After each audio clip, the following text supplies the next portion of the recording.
अस्सलाम वालेकुम। जो बात की गई है हज़रत अम्मा जान के मुतल्लक, उसमें दो बातें की गई। पहले मैं दूसरी बात का जवाब पहले दूंगा कि जो ये एतराज़ है कि हज़रत अम्मा जान ने हज़रत मसीह मौद अलैहिस्सलाम की बैत नहीं की, तो इसके जवाब में मैं सिर्फ इतना कहूँगा कि क्या इस बात का कोई दस्तावेज़ी सबूत है कि हज़रत खदीजा, हज़रत आयशा और दीगर उम्महातुल मोमिनीन ने हज़रत सल्लल्लाहु अलैहि वसल्लम की बाकायदा बैत की है। हज़रत खदीजा के मुताल्लिक़ जब पूरा वाक़या बयान किया गया है, जब पहली वही का, तो उसमें कहीं भी बाकायदा बैत का ज़िक्र नहीं है। तो इसका जवाब देने से पहले मैं आपसे ये दरख्वास्त करूँगा कि अगर आप मुझे इस बात का सबूत ला दें कि हज़रत सल्लल्लाहु अलैहि वसल्लम की अज़वाज मुतहरात ने आपकी बाकायदा बैत की थी, तो मैं भी आपको इस बात का जवाब देने के लिए तैयार हूँ कि हज़रत अम्मा जान ने हज़रत मसीह मौद अलैहिस्सलाम की बाकायदा बैत की थी या नहीं। अब मैं आता हूँ आपके दूसरे पॉइंट की तरफ कि आपने जो बात की कि आप हज़रत अम्मा जान की तस्वीर लगाना चाहते हैं इंटरनेट पे, और उसके लिए हज़रत मिर्ज़ा मसरूर अहमद साहब आपको कोई रीज़न दें या जमात के लोग वोट दें। तो इस ज़मन में मैं सिर्फ इतना कहना चाहूँगा कि अगर आप हमसे इस बात की रीज़न मांगते हैं कि क्यों ना लगाई जाए, तो क्या आप इस बात से बेइल्म हैं कि जो आजकल मगरबी दुनिया में हज़रत सल्लल्लाहु अलैहि वसल्लम के मुतल्लिक़ जो नापाक हरकतें हो रही हैं और जो कार्टून नाउज़ुबिल्लाह शाया किए गए और उनकी तस्वीरें बनाई गई, क्या आपके पास अगर आप उसकी रीज़न दे सकते हैं, तो मेरे ख्याल में वही रीज़न यहाँ भी वैलिड है। और आपको ये बात करने से पहले ये सोचना चाहिए कि अगर आप इस्लाम का दिफा करना चाहते हैं और इस बात को वैलिडिटी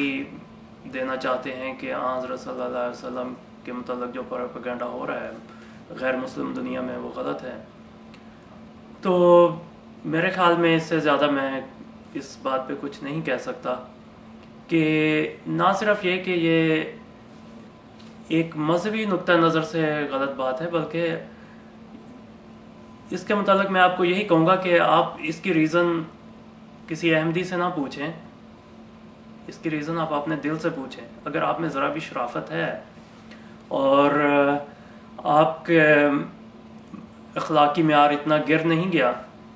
तो आप अपने दिल से पूछें और उसके बाद आप ये डिसाइड करें कि आपको क्या करना है, और उसके बाद ही आप गैर मुस्लिम दुनिया के जो नाउज़ुबिल्लाह जो नापाक प्रोपेगेंडा है उसके मुतालिक जवाब देने की या उसके मुतालिक एनालाइज करने की कोशिश करें। इस बारे में मैं सिर्फ इतना कहना चाहूँगा कि इस वक्त भी सिर्फ जमात अहमदिया ही है जो हज़रत सल्लल्लाहु अलैहि वसल्लम के मुतालिक उन नापाक प्रोपेगेंडे को सही तरीके से एनकाउंटर कर रही है। तो अगर आप इसी जमात के मुतालिक और इसी जमात पे इस तरह के हमले करना चाहते हैं जिस तरह के दूसरे लोग इस्लाम पर कर रहे हैं,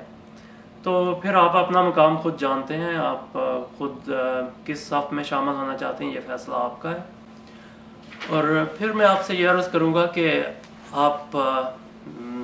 अगर अहमदी नहीं हैं तो आप मुसलमान तो हैं, तो दरख्वास्त ये है कि आप हज़रत मसीह मौद अलैहिस्सलाम की और जमात की दुश्मनी में इतने दूर ना निकल जाएं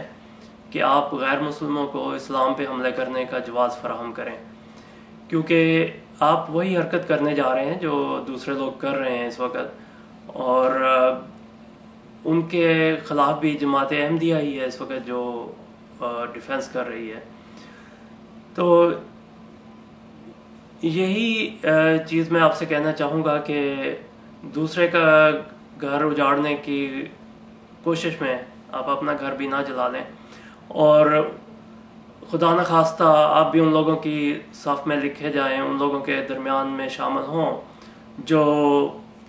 نعوذ باللہ حضرت صلی اللہ علیہ وسلم پہ کیچڑ اچھالتے ہیں، کیونکہ آپ کے اس عمل کی وجہ سے ان کو بھی اس بات کا جواز ملتا ہے کہ جیسے آپ دوسرے مذہب کے لوگوں کی دل آزاری کرتے ہیں وہ آپ کی بھی دل آزاری کریں۔ تو آپ کو میں یہی مشورہ دوں گا کہ آپ اس بات پہ خدا تعالیٰ سے پناہ مانگیں اور استغفار کریں اور اپنے تزکیہ نفس کی کوشش کریں کہ یہ بات جو ہے یہ ایک ایسا دروازہ کھولتی ہے کہ جس کے بند ہونے کا پھر کوئی امکان نہیں ہے۔ تو ویسے بھی یہ کوئی عجیب سا آپ کا وہ خیال ہے، جیسے کسی نے کہا ہے کہ اندھے کو اندھیرے میں بہت دور کی سوجی، کہ آج کل کے حالات میں جو اسلام کا امیج ہے بیرونی دنیا پہ جس قسم کا پروپیگنڈا ہو رہا ہے، اس میں آپ اپنے عمل سے ان کی باتوں کا جواز فراہم کرتے ہیں کہ ٹھیک ہے جو ہم کہہ رہے ہیں وہ دیکھیں یہ آپ کے لوگ کرتے ہیں، تو پھر آپ اپنے عمل پہ غور کریں اور اپنی باتوں پہ غور کریں۔ بس میں اتنا ہی کہنا چاہوں گا اس وقت۔ امید ہے کہ آپ کو میری بات سمجھ آ گئی ہوگی۔